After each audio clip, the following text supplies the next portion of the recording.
அப்ப என்ன லெவல்ல ஏடிஎம்கே டீல் பண்ணிருப்பான் பாத்துக்க. அந்த ஓட்டெல்லாம் எங்கள்கிட்ட வந்துருச்சு.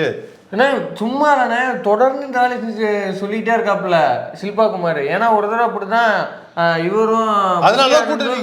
இவரும் புஷி ஆனதும் இந்த கார்டன் லான்ல நடந்து வந்துகிட்டு இருக்கப்ப எடப்பாடியை நம்பிலாம் இவனும் கூட்டணிக்கு தயாரா இல்ல.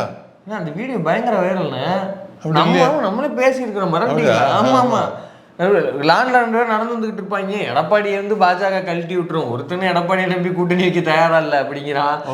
இப்ப என்னடா மேடை போட்டு அதிமுக தொண்டர்களே இல்ல, பூரா பேர் எங்கள்கிட்ட ஒருவேளை கூட்டணி போக முடியாதனால அங்க உள்ள எல்லாத்தையும் தூக்கிடுறாங்க அப்படிங்கிற காண்டில பேசுறாப்லையா? என்ன கர்ப்பம் தெரியல. இப்ப இதுக்கு வந்து புரோக்கர் சங்கர் என்ன பேச போறாரு அதுதான் கேள்வி. இல்லையோ அப்படியா சிவகுமார் சொல்லியிருக்காரா அப்படின்னு போறானா, இல்ல வந்து நீ யாரு, உன்னுடைய பிசினஸ்ல என்ன இருக்குது அப்படின்னு சேர்த்த மாதிரி போறோம் வரவன்லாம் தள்ள தட்டிட்டு போடல இந்த கட்சியை. எனக்கே நானே ஏடிஎம்கே ஆதரவு பேச ஆரம்பிச்சு போற போக்குல. ஏன்னா போற போக பார்த்தா எல்லாருமே இப்ப தள்ள தட்டி போனா நம்மளுக்கு பாவமா இருக்குமா இல்லையா?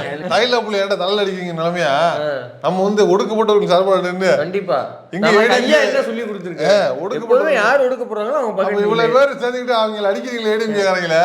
இப்ப நீங்க எங்க வந்து நீங்க வந்து ஏடிஎம்கே காரங்க வந்து பேச வச்சிருக்கீங்க, அந்த நிலைமை கொண்டு போய் விட்டுருவீங்க நினைக்கிறேன். இல்ல இப்ப இத வந்து இவர் தான் பரிசீலிச்சுக்கணும். ஐயா எடப்பாடியார் தான் பரிசீலிச்சுக்கணும். ஏன்னா கடைசியா கொடுத்த பேட்டியில தாவேக்காவை நாம் தமிழர்லாம் இது கூப்பிட்டுருக்காப்புல கூட்டணிக்கு. ஈமானுக்கு இருக்கிற இருப்புக்கு அவெல்லாம் நிராகரிக்கிறாங்க கூட்டணிய. கூட்டணி நிராகரிச்சிருக்கான் தெரியாதா? அவன் கூட்டணி நிராகரிக்கிறான். அதெல்லாம் ஒண்ணும் இல்ல.